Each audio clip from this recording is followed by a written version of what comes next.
on page number 4, point number 1.6, presentation of the information or data in economics. Economics में data present करने के लिए you have three ways. The first one is descriptive manner, second is through the data tables, and the third is by the way of graph or diagram.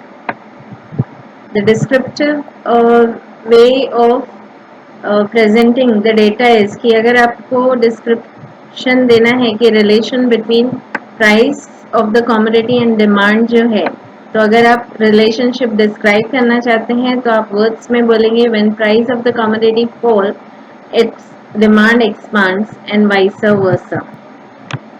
तो ये describe कर रहे हैं when आप statement बता रहे हैं, डेफिनेशन दे रहे हैं कि प्राइस और डिमांड के बीच में क्या रिलेशन है, इनवर्स रिलेशन है. This is descriptive way. And by the way of data table, तो आप शेड्यूल बनाएंगे कि आप डेटा को प्रेजेंट कर सकते हैं in the form of a data table. जो ये डेटा टेबल आपको दिखाया है शेड्यूल भी बोला जाता है, जिसमें price of commodity and demand for the commodity बताया है. और इसमें भी सेम रिलेशनशिप रिप्रेजेंट किया है कि जब प्राइस जो है वो रिड्यूस होता है 20 में से 15 हुआ, तो आपका डिमांड जो है वो इंक्रीज होता है 20 में से 40 हो गया. सेम रिलेशन जो आपने डिस्क्राइब करके बोला कि price and demand are having inverse relationship, same relation आप शेड्यूल में भी दिखा सकते हैं. And the third and the last way of presenting the data is by the way of representing the data in the form of a diagram or graph. जैसा आपने demand दिखाया है एक्स एक्सिस पे एंड आपने price जो है वो present किया है वाई एक्सिस पे. और रिलेशनशिप आपने शो किया है डेटा टेबल में, सेम रिलेशनशिप आपने शो किया है ये डायग्राम के थ्रू कि जब आपका प्राइस जो है वो 20 है उस टाइम पे डिमांड 20 है. प्राइस जब आपका 15 हो जाता है, कम हो जाता है, 20 से 15 होता है, तो डिमांड जो है इंक्रीज हो जाता है 20 से 40. प्राइस जब 10 हो जाता है तो डिमांड और इंक्रीज हो जाता है 60. एंड प्राइस और फर्दर अगर फॉल होता है तो डिमांड और इंक्रीज हो जाता है 60 से 80. तो इन द डायग्राम 1.1 आपने रिप्रेजेंट किया है डेटा जैसा डेटा टेबल में दिया है, सेम आपने रिलेशन जो है ग्राफ में कन्वर्ट किया है, रिप्रेजेंट किया है. जो कर्व है वो स्लोप करता है डाउनवर्ड, नीचे की तरफ फॉल करता है लेफ्ट से राइट की तरफ, which shows the inverse relationship between price and demand. वो नीचे की तरफ इसीलिए फॉल होता है बिकॉज दोनों के बीच में, प्राइस और डिमांड के बीच में इनवर्स रिलेशनशिप है. नाउ आपने प्राइस दिखाया है of the commodity on Y axis, जो फॉल होता है तो वेरिएबल ऑन एक्स एक्सिस जो आपने डिमांड दिखाया है वो एक्सटेंड होता है या एक्सपैंड हो जाता है. प्राइस फॉल होगा तो आपका डिमांड एक्सटेंड हो जाएगा. इकोनॉमिक भी स्टडी करता है relationship between the various economic parameters और उनका cause and effect relationship study करता है, एक्सप्रेस करता है through graph and diagram. Cause and effect, यहाँ पे कॉज जो है प्राइस है, कॉज इज रीजन जो है वो प्राइस है, प्राइस की वजह से आपका इफेक्ट हो रहा है डिमांड के ऊपर. So cause is price and effect is demand. जो प्राइस की वजह से आपका डिमांड जो है कम ज़्यादा हो रहा है, प्राइस कम ज़्यादा हो रहा है, उसकी वजह से आपका डिमांड कम ज़्यादा हो रहा है. तो that relationship is shown in the diagram. Point number 1.7, importance of the statistical information. कि स्टैटिस्टिकल इंफॉर्मेशन कैसे इम्पोर्टेंट है इन इकोनॉमिक स्टडीज.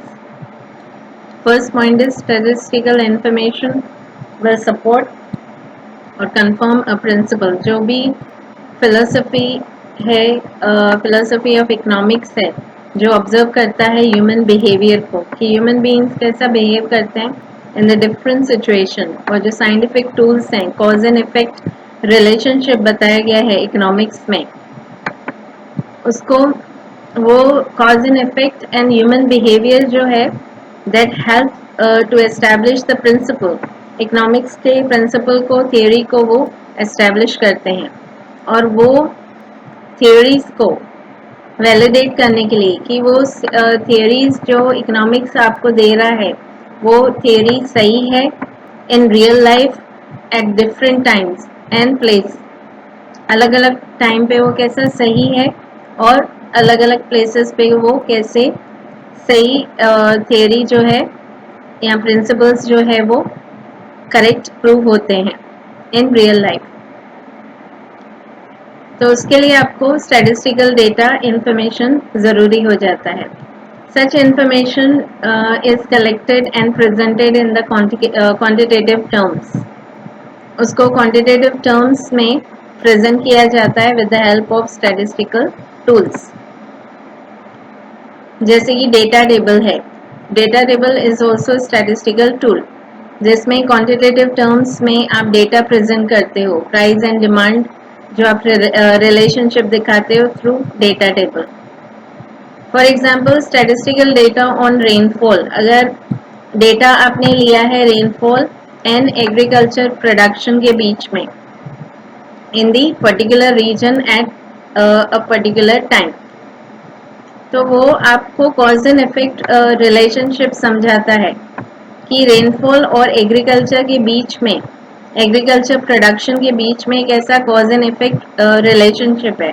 कॉज जो है वो रेनफॉल है, रेनफॉल अगर अच्छा हुआ है तो उसका इफेक्ट होगा एग्रीकल्चर प्रोडक्शन के ऊपर, प्रोडक्शन भी अच्छा होगा। वैसे ही अगर रेनफॉल कम हुआ तो आपका एग्रीकल्चर प्रोडक्शन जो है वो भी अच्छा नहीं होगा। सो इफेक्ट इज एग्रीकल्चर प्रोडक्शन। जब आप स्टैटिस्टिकल इंफॉर्मेशन कलेक्ट करते हैं, डेटा कलेक्ट करते हैं रेनफॉल और एग्रीकल्चर प्रोडक्शन के बीच में, तो that help you to understand the economic theory of cause and effect. Point number 2, it gives an idea about the changing trends of the economic parameters. With the help of economic data, we can obtain an idea of the direction. Economic data जो statistical data होता है, economic data होता है, उससे आपको idea मिलता है कि डायरेक्शन क्या है and magnitude of the change क्या है, कि किस डायरेक्शन में कोई भी इकोनॉमिक पैरामीटर है, प्राइस है, डिमांड है, वो किस डायरेक्शन में चेंज हो रहा है और कितना चेंज हो रहा है। For example we can know how sales revenue of the particular firm is changing, किसी भी फर्म का सेल्स इनकम किस तरीके से चेंज हो रहा है। We can know the trends, जो डिफरेंट टाइप ऑफ चेंजेस होती हैं, employment in the nation, so that is economic parameter. Employment is also economic parameter जिसमें different changes, trends आपको you can observe. Then we can know the trends of the population, कि population किस तरीके से, किस direction में, किस magnitude में वो change हो रहा है in the different sectors of the economy, कि production जो है agriculture में, इंडस्ट्री में कितना है और टर्शरी सर्विस सेक्टर में कितना है। We can say that the share of the agriculture is falling in the national income, agriculture का जो कंट्रीब्यूशन है नेशनल इनकम में वो फॉल हो रहा है, या सप्लाई ऑफ मनी जो है वो एग्रीकल्चर सेक्टर में से इंक्रीज हो रहा है, राइज हो रहा है। ये सब आप बता सकते हैं with the help of statistical data और टूल्स।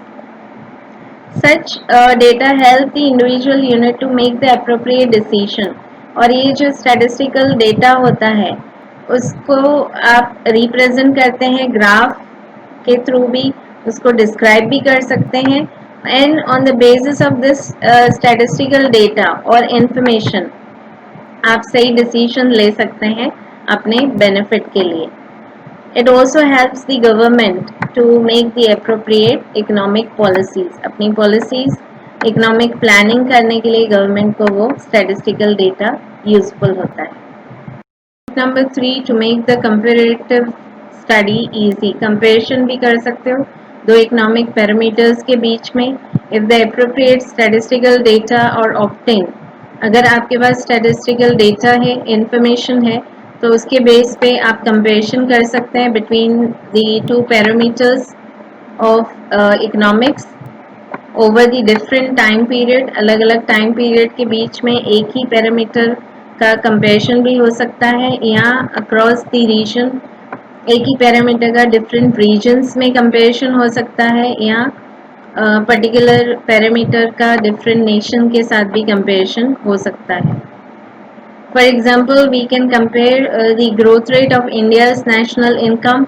इंडिया का जो नेशनल इनकम है बिटवीन 1951 से लेके 2015 के बीच में आप growth rate of national income को कंपेयर कर सकते हो। Can also compare the India's macro economic parameters. Macro economic parameters है उनका भी आप कंपेरिजन एक का दूसरे के साथ कर सकते हैं, जैसे कि पर कैपिटा इनकम है of the nation over the different time period. Inflation को भी कंपेयर कर सकते हो एक टाइम से दूसरे टाइम के साथ with those of the other countries. दूसरे कंट्रीज के साथ भी कंपेरिजन कर सकते हैं। एक इंडिया का per capita income you can compare with the other countries like USA, UK, China etcetera. So statistical data will help you to do such comparison. Then last point is to make the precise presentation of the fact. Sometimes जो fact है about the economic parameters can be represented more clearly with the help of statistical data and graph. जो economic parameters हैं उनके बारे में जो आपके पास facts हैं, डेटा है, उसको आप रिप्रेजेंट कर सकते हो इजीली थ्रू स्टैटिस्टिकल डेटा, जैसा कि शेड्यूल है, टेबल है, या डायग्राम और ग्राफ भी यूज कर सकते हैं। Graph showing the inflation, agriculture production, regional disparities in the income, regional अलग अलग रीजन में कितना डिफरेंस है इनकम में, ये सारी चीज़ें you can get the clear picture. आप ये सारा प्रेजेंट अगर करते हैं थ्रू डिस्क्रिप्शन, स्टैटिस्टिकल टूल्स जो हैं डिस्क्रिप्शन कर सकते हैं, या डेटा टेबल यूज़ कर सकते हैं, या ग्राफ और डायग्राम भी यूज़ कर सकते हैं, तो वो इजीली समझ में आ सकता है किसी भी ले पर्सन को। ले person, the person who is not having the basic economic knowledge.